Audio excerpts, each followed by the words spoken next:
नमस्कार, स्वागत है आपका। आप देख रहे हैं इंडिया टीवी। आपके साथ मैं हूं प्राची पाराशर। शाम के 5 बज रहे हैं। वक्त है मुकाबला का। वक्फ कानून को लेकर आज सुप्रीम कोर्ट ने अंतरिम आदेश जारी कर दिया। जहां मस्जिद है वहां मस्जिद रहेगी, जहां कब्रिस्तान है वहां कब्रिस्तान रहेगा, जहां दुकानें हैं वहां दुकानें ही रहेंगी। तो फिर होगा क्या? सुप्रीम कोर्ट का अंतरिम आदेश यही है कि अगले 7 दिन तक कुछ नहीं होने वाला।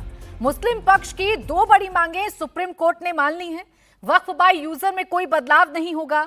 नया वक्फ काउंसिल बनाने पर भी स्टे रहेगा।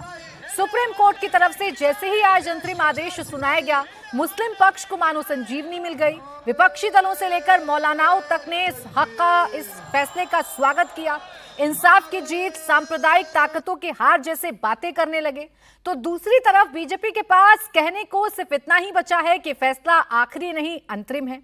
इस बीच अगले 7 दिन का समय किसके लिए कितना अहम है, यह देखना दिलचस्प रहने वाला है। अंतरिम ऑर्डर से वक्फ कानून का फ्यूचर जो नजर आ रहा है, वो आने वाले समय में सियासत की सबसे बड़ी धुरी बन सकती है। सवाल यह है कि क्या वक्फ कानून पर सरकार को झटका लगा है? सवाल यह भी कि क्या मुस्लिम पक्ष को टेम्परेरी लीड मिल गई है? आज इसी पर करेंगे मुकाबला, लेकिन पहले आपको सुनवाते हैं आज के कुछ बयान। नहीं, अभी जो सुप्रीम कोर्ट ने तो कह दिया है कि वक्फ बाय यूजर पे सुप्रीम कोर्ट ने 1 माह में स्टे लगाया है और वक्फ बाय यूजर के डिलीशन पर स्टे लगाया है और साथ ही साथ कोई सेंट्रल वक्फ काउंसिल के बनाने पर स्टे लगाया गया है।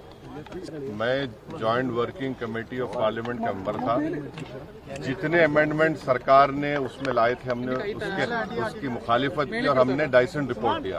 हम पूरे उस बिल को उस एक्ट को अनकॉन्स्टिट्यूशनल मानते हैं।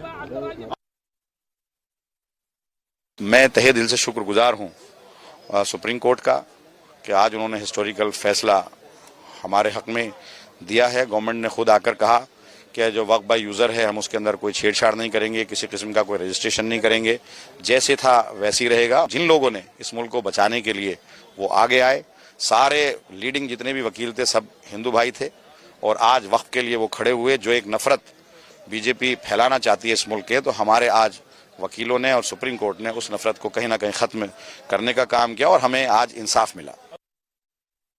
जो फिलहाल फैसला है, हमें खुशी है कि माननीय सर्वोच्च न्यायालय ने फिलहाल जो अपॉइंटमेंट है उस पर अभी स्टे कर दिया है। हम उम्मीद करते हैं जो 1 हफ्ते का समय सरकार ने मांगा है, उसके बाद में फिर 5 दिन का समय हम लोगों को भी दिया जाएगा जवाब देने के लिए। हम इसके लिए मुबारकबाद देते हैं और शुक्रिया अदा करते हैं। तो सुप्रीम कोर्ट से अंतरिम आदेश आने के बाद जो लोग इस कानून की मुखालफत कर रहे थे वो आज खुश नजर आ रहे हैं। अब बीजेपी कह रही है कि अंतरिम आदेश है, 7 दिन का वक्त अभी सरकार के पास है। अब सरकार क्या जवाब पेश करेगी, इस पर भी सभी की निगाहें बनी हुई हैं। आइए इसी पर चर्चा की शुरुआत करते हैं। खास मेहमान हमारे साथ हैं शहजाद पूनावाला, प्रवक्ता भारतीय जनता पार्टी। स्टूडियो में मेरे साथ हैं अभिषेक झा, प्रवक्ता जेडीयू, रवि ओझा, नेता टीएमसी, और अनुराग भदौरिया, प्रवक्ता समाजवादी पार्टी। आप सभी का बहुत बहुत स्वागत है। शुरुआत में ओपनिंग रिमार्क के लिए 1-1 मिनट का समय अपने सभी मेहमानों को दूंगी और ये 1 मिनट शहजाद पूनावाला जी सबसे पहले आपको दे रही हूं। 1 मिनट में मेरे दर्शकों को समझा दीजिए कि अब वक्फ कानून का फ्यूचर आप क्या देख रहे हैं? देखिए, ऐसा है कि आज शुरुआत करते ओवैसी साहब ने बोला स्टे लग गया, फिर अमानतुल्ला खान ने बोला फैसला ही आ गया। आज ना स्टे लगा है, ना इंटरिम स्टे दिया गया है, ना पार्शियल ना फुल, जो ये लोग मांग कर रहे थे। उल्टा आज देखिए 2 दिन में क्या निकल कर आया। वक्फ एसेंशियल रिलीजियस नहीं, ये बोला गया है। कोर्ट ने कहा है कि जेन्युइन कंसर्न है वक्फ बाय यूजर पर। कोर्ट ने बोला कि हमारी कोर्ट भी वक्फ बाय यूजर पर खड़ी है, इस प्रकार से बताया जा रहा है। वायलेंस को लेकर चिंता दर्शाई गई है और सरकार ने बोला कि क्योंकि 2 मामलों पर क्वेरी आई है कोर्ट की, नॉन मुस्लिम को लेकर, तो नॉन मुस्लिम को सीडब्ल्यूसी में नहीं डालेंगे जब तक 7 दिन तक नेक्स्ट हियरिंग नहीं होती। और दूसरा कहा गया है कि किस प्रकार से registered Waqf by user property है उसको डीनोटिफाई नहीं करेंगे। वैसे भी ये रेट्रोस्पेक्टिव वाला नहीं था, पर मैं अब पूछना चाहता हूं कि सुप्रीम कोर्ट का जब फैसला आएगा तो क्या सीए की तरफ फैसला मानेंगे नहीं मानेंगे? 3 तलाक का फैसला सुप्रीम कोर्ट का आया था, माना या नहीं माना? जब 370 सही है, हटाया गया है, यह माना था या नहीं माना था? और शाहबानू का फैसला जब आया था तो उसको माना था या नहीं माना था? अब जो ये लोग शुरुआत कर रहे हैं सेलिब्रेशन की, बताए अंतरिम फैसला के लिए इतना बोल रहे, मतलब आखिरी फैसले पे कोई झटका नहीं है, ये कोई झटका नहीं है सरकार के लिए। जो आप लोग कह रहे थे उसी लिहाज से जो सुप्रीम कोर्ट की सुनवाई है वो हुई। अनुराग भदौरिया जी, एक तो ये क्लैरिफाई कर दो कि क्या स्टे आया है जैसे ओवैसी और अमानतुल्ला खान बता रहे थे? अंतरिम आदेश में तो स्टे ही है। स्टे नहीं है, सरकार ने ऑफर किया है।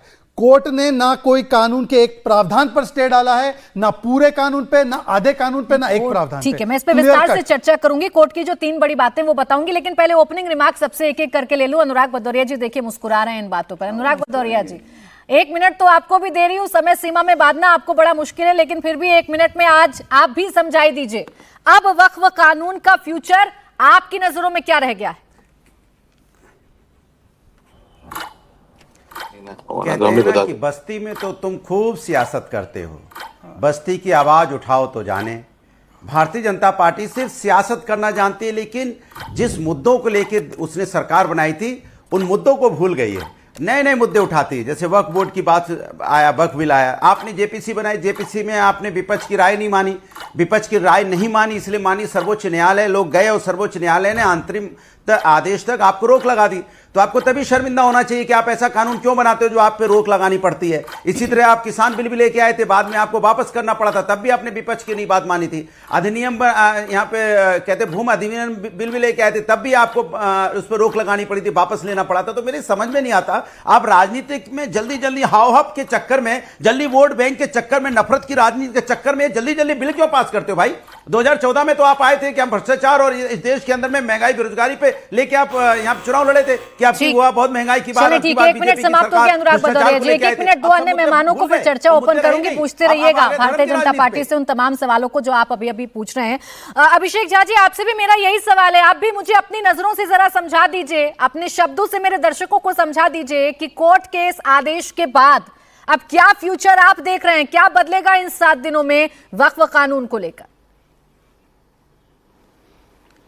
देखिए, हमारी समझ से तो कोर्ट ने अभी तक कोई आदेश ही नहीं दिया है और लोकतांत्रिक प्रक्रिया है, एकदम फेयर तरीके से जेपीसी बनी, इतने लोगों ने अपने सुझाव दिए, लोकसभा में चर्चा हुई, राज्यसभा में चर्चा हुई, जितना समय हमारे विपक्ष की पार्टियों ने मांगा मुझे लगता है कि उससे ज्यादा ही समय तक इस पूरे मसले पर चर्चा हुई और तब जाकर जो लोकतांत्रिक प्रक्रिया है उसके तहत ये बिल पास होता है, राष्ट्रपति महोदया के पास जाता है, पूरे देश में लागू भी होता है।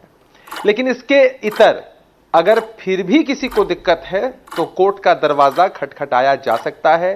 दरवाजा खटखटाया गया, वहां दलीलें पेश की गई है, सुप्रीम कोर्ट ने केंद्र की सरकार से जवाब मांगा है, तो फैसला तो आया नहीं है कि इतनी खुशी सब लोगों के मन के अंदर आ गई है कि लग रहा है जैसे स्टे ही हो गया हो, या लग रहा है जैसे इस कानून को रद्द कर दिया गया हो। अभी कहीं राजद के प्रवक्ता यहाँ होते तो शायद ये भी कह सकते थे कि सुप्रीम कोर्ट में इसको कूड़े में फेंक कोर्ट से आया है। अभिषेक जी, एक मिनट आपका भी समाप्त हो गया। अब रवि ओझा जी, आपके पास भी 1 ही मिनट है और यही सवाल आपके सामने भी रख रही हूँ। बंगाल ने तो बहुत कुछ झेला है इस कानून की आड़ में, वहां तो सबसे ज्यादा आग लगाई गई, वहां तो सबसे ज्यादा टारगेटेड हमले हुए।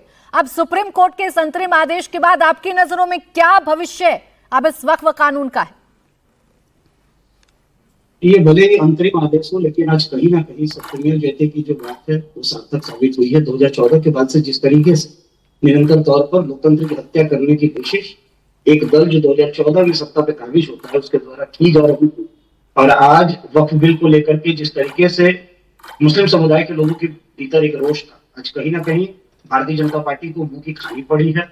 और आगे आने वाले समय सुन रहा था अभी बहुत देर से कि जिस तरीके से वो कह रहे थे कि क्या इसके बाद अगर कोई आदेश आता है तो उसको मान लिया जाएगा, ये दर्शाता है कि किस तरीके से भारतीय जनता पार्टी बैकफुट पर जा चुकी है। और आगे आने वाले समय में भी आप देखिएगा कि भारतीय जनता पार्टी निरंतर इसी तरीके से पीछे हटती चली जाएगी। और जिस तरीके से इस देश में सांप्रदायिक ताकतों को मजबूती दी जा रही है, कहीं ना कहीं आज उसकी हार हुई है। मैं ये ठीक है सर, 3 बड़ी बातें आज सुप्रीम कोर्ट की तरफ से की गई। अब देखिए, आपके जितने भी साथी हैं चर्चा को ओपन करें, शहजाद पूनावाला जी, सब बहुत खुश हैं, खासकर जो विरोध में बैठे हुए साथी हैं, सबके बयान भी आ गए, सबने बहुत जोर शोर से सेलिब्रेशन किया और सबने कहा सुप्रीम कोर्ट ने बहुत अच्छा फैसला आज का दिया है। 3 बड़ी बातें सुप्रीम कोर्ट के फैसले की हैं। पहली बात, वक्फ बोर्ड पर केंद्र के जवाब तक वक्फ की संपत्ति की स्थिति नहीं बदली जाएगी। दूसरी बात, कोर्ट से वक्फ घोषित संपत्ति डिनोटिफाई नहीं होगी, वक्फ बाय यूजर हो या वक्फ डीड हो। तीसरी बड़ी बात, वक्फ बोर्ड और केंद्रीय वक्फ परिषद में कोई नई नियुक्तियां नहीं होंगी। ये तीनों ही बातों का विरोध तो विपक्ष की तरफ से किया जा रहा था, सुप्रीम कोर्ट ने मुहर लगाई। क्योंकि मैं खुद कानून का जानकार हूं, मैंने कानून की पढ़ाई की है, ये फैसला नहीं है, ये ऑर्डर है। ऑर्डर और फैसले में बहुत अंतर है। ऑर्डर में ये भी लिखा गया है कि सरकार ने ये प्रपोज किया है, एसजी ने ये बोला है कि हम ये दो चीज़ें, वो तो ऐसे भी अगर किसी मामले की सुनवाई होती है तो प्रोटोकॉल कहता है, नियम कानून वैसे ही कहते हैं कि उस चीज़ों में छेड़छाड़ तब तक ना की जाए जब तक कि फाइनल फैसला ना हो जाए या फाइनल हियरिंग ना हो जाए। तीसरी बात, अगर सुप्रीम कोर्ट से वो आज इतने संतुष्ट खुश है तो सीए के फैसले पर, 3 तलाक के फैसले पर, शाहबानू के फैसले पर भी खुश होना चाहिए। चौथी बात, अगर क्वेरी और ऑब्जर्वेशन को उठाकर ही इतना हल्ला मचाना है तो ऑब्जर्वेशन तो बंगाल में हो रहे वायलेंस पर भी था। अब वायलेंस पर बताओ, कैलकाटा हाईकोर्ट का आदेश है कि सेंट्रल फोर्सेस डिप्लॉय होंगी, हम अपनी आंखें बंद नहीं कर सकते, उसके बारे में क्या बोलेंगे? मुसलमानों से मिलने तो चली गई ममता बनर्जी, दास परिवार पीडीएस से आने वाला। अब अनुराग जी के सवाल का जवाब दे देता हूं सर। नए मुद्दे, 370 का मुद्दा, सीए का मुद्दा, राम मंदिर का मुद्दा, यूसीसी का मुद्दा, 50 वर्षों वाला मुद्दा है हमारा ये, तो हम तो उस पर स्टिक है। पर आपका मुद्दा था सामाजिक न्याय, आपका मुद्दा था संविधान। संविधान तार तार हो रहा है पश्चिम बंगाल में, सामाजिक न्याय की धज्जियां उड़ रही है वक्फ के कानून की, पुराने वक्फ के कानून की वजह से। उस पर, दास परिवार की हत्या पर अनुराग भदौरिया एक क्या 111 मिनट दे दो तब वो कुछ नहीं बोलेंगे, कुछ नहीं बोलना है, यही इनका लाइन है। 7 दिन तक कुछ नहीं कर सकते, 7 दिन में आपको जवाब देना है। आप ही समझाइए मेरे दर्शकों को कि इसे किस तरीके से परिभाषित करेंगे। आप बोर्ड कानून नोटिफाई हो गया, कानून लागू हो गया, उसके बावजूद आप कुछ नहीं करेंगे तो इसे क्या कहेंगे? मैं आपको उदाहरण देता हूं, मैं आपको 2 लाइव एग्जांपल्स देता हूं। आज के बाद जो नया कानून वक्फ का बना है, वक्फ बाय ओरल डिक्लेरेशन नहीं होगा, वक्फ बाय डीडी होगा। क्या इसमें चेंज है? क्या नहीं है। कल भी अगर मान लो कि अनुराग जी को, सॉरी अनुराग जी नहीं, कोई अंजुम जी को वक्फ करना है, अनुराग जी ग्रीन पे क्या आ जाते हैं, अंजुम जी को वक्फ करना है तो वक्फ डीड से ही करना पड़ेगा। कलेक्टर के पावर पे कोई रोक लगाई है क्या? हमने कहा बड़प्पन दिखाते हुए कि जब तक आप ये मुस्लिम इन हिंदू और हिंदू इन मुस्लिम बॉडी का ये सब चल रहा है तब तक हम कोई नॉन मुस्लिम को अपॉइंट नहीं करेंगे। तो पर मैं पूछना चाहता हूं कि अगर ये लॉजिक सही है तो आजम खान को अपॉइंट कर दिया था। आज आपने बड़प्पन दिखाया क्योंकि कोर्ट में आप खड़े थे, पार्लियामेंट में आपकी मेजोरिटी है, बहुमत से बलवान नहीं बना जाता। ये तो आज सुप्रीम कोर्ट में प्रूफ हो गया। ऐसा है, बहुमत से बलवान। ये बात विपक्ष कह रहा था ना, जेपीसी में यही मांगे तो रखी जा रही थी, वक्फ बाय यूजर, गैर मुस्लिम, इसी पर तो सवाल था। बहुमत से बलवान बनना होता ना तो पहले ही दिन जब अगस्त 2024 में कानून लाए तभी पारित कर देते, तब भी वही संख्या बल थी। हम संख्या के साथ नहीं, हम सर्वमत के साथ जाते हैं। इसलिए 111 घंटे की बैठक हुई जेपीसी में, दोनों सदनों में 27 घंटे की बैठक हुई और सच्चर कमेटी रिपोर्ट ने रिकमेंडेशन दी, हमने बनाई। रहमान खान रिपोर्ट ने दी, हमने बनाई। पर मेरा एक सवाल है, कोर्ट ने जो हिंसा के बारे में बोला, इस पर जवाब अनुराग भदौरिया जी देंगे। जवाब अनुराग भदौरिया जी से अभी जस्ट ले लेती हूँ, लेकिन कुछ बोलो शहजाद जी, मैंने इसलिए आपसे पूछा ना, वक्फ बाय यूजर करेक्ट कर देंगे मुझे अनुराग भदौरिया जी अगर मैं गलत करी हूँ। वक्फ बाय यूजर हो चाहे गैर मुस्लिम लोगों का एंट्री हो बोर्ड में, यही 2 विरोध तो थे जो विपक्ष आपसे कह रहा था कि ले लीजिए, शामिल कर लीजिए, आपने नहीं किया। नहीं, उनके अलावा भी बहुत सारी चीजें थी, वो तो चाह रहे थे। प्लीज आप 1 मिनट अतुल जी को 10 सेकंड, एक सेकंड अनुराग जी 10 सेकंड, पूरा समय दूंगी आपको, बोलिए।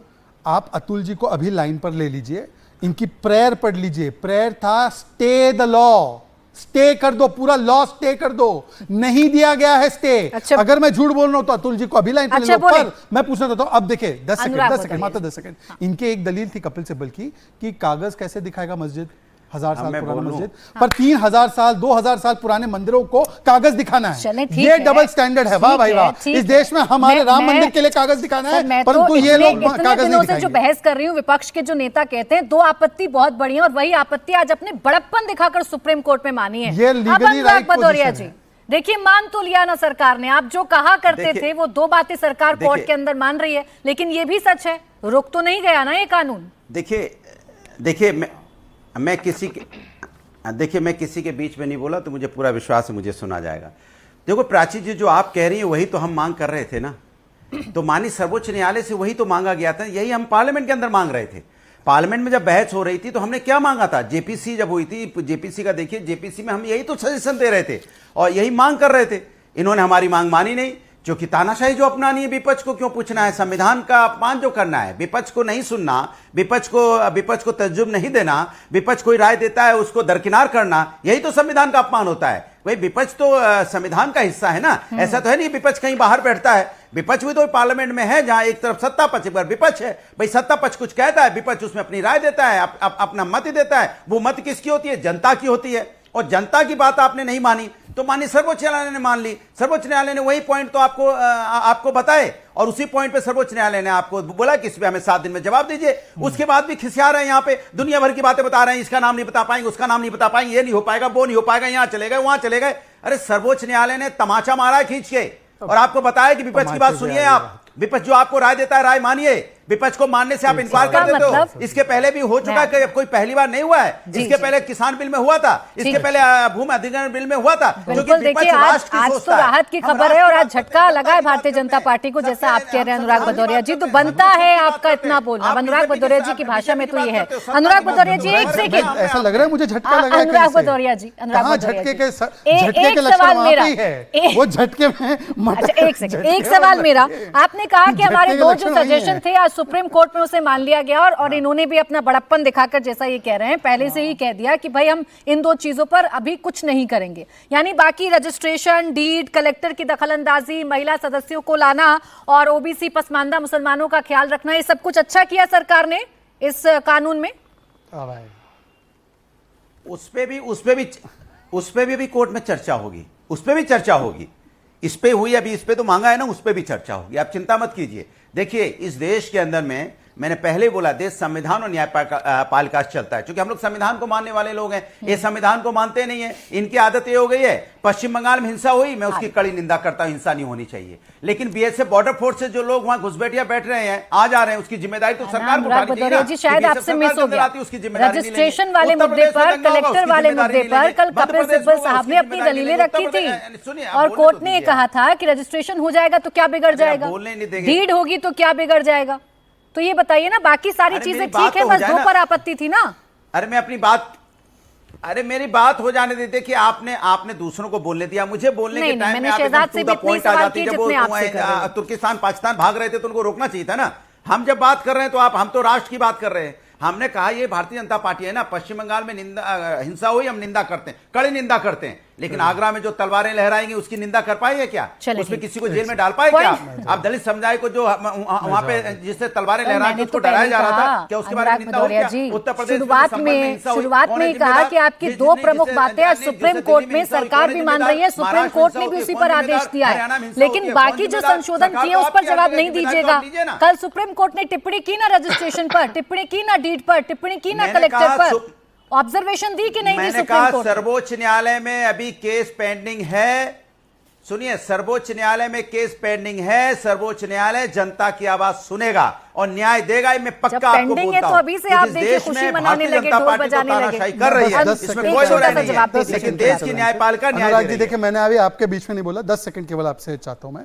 देखिए अभी अनुराग जी ने क्या बोला, सारी चीजों पे क्लिक कर दिया और हिंसा का दोष बीएसएफ पे डाल दिया। मान्यवर सागरिका घोष ने बोला है कि ये बिहारियों ने किया है, आप बोल रहे बीएसएफ ने किया है। मतलब जब मौका मिले सेना और सुरक्षा बलों पर अपमानजनक टिप्पणी करो। और अगर आप कह रहे हैं कि ये बीएसएफ, सुन लीजिए, मैंने बीच में नहीं बोला अनुराग जी, सुन लीजिए, 10 सेकंड सुनना भी पड़ेगा। आप कह रहे हैं कि बीएसएफ ने किया है तो इसका मतलब बीएसएफ नहीं बोला, झूठ बोल रहे हैं आप। आपने बोला बीएसएफ ने दंगाइयों को आने दिया और करने दिया, आपने बोला बीएसएफ ने घुसपैठियों को आने दिया। मैं अनुराग जी देखे, फिर बीच में मैं भी बोलूंगा, अनुराग जी फिर मैं भी बीच में बोलूंगा, अनुराग जी फिर मैं भी बीच में बोलूंगा, ध्यान रखिए, ध्यान रखिए, मैं भी बीच में बोलूंगा, ध्यान रखिए, मैं भी बीच में बोलूंगा। अनुराग जी यही डिबेट करनी है क्या आपको? अनुराग भदौरिया जी, आपने आज देखिए शुरुआत से बड़ा धैर्य दिखाया। मुझे लगा अनुराग भदौरिया जी थोड़े चेंज होकर आए, डिबेट का तरीका उन्होंने बदल लिया है, लेकिन आप तो फिर पुरानी लाइन पर आ गए। सारी बातें सुनो, थैंक यू। अभी उन्होंने जब हिंसा पर मैंने इनको बोला कैटेगोरिकल स्टैंड लीजिए, दास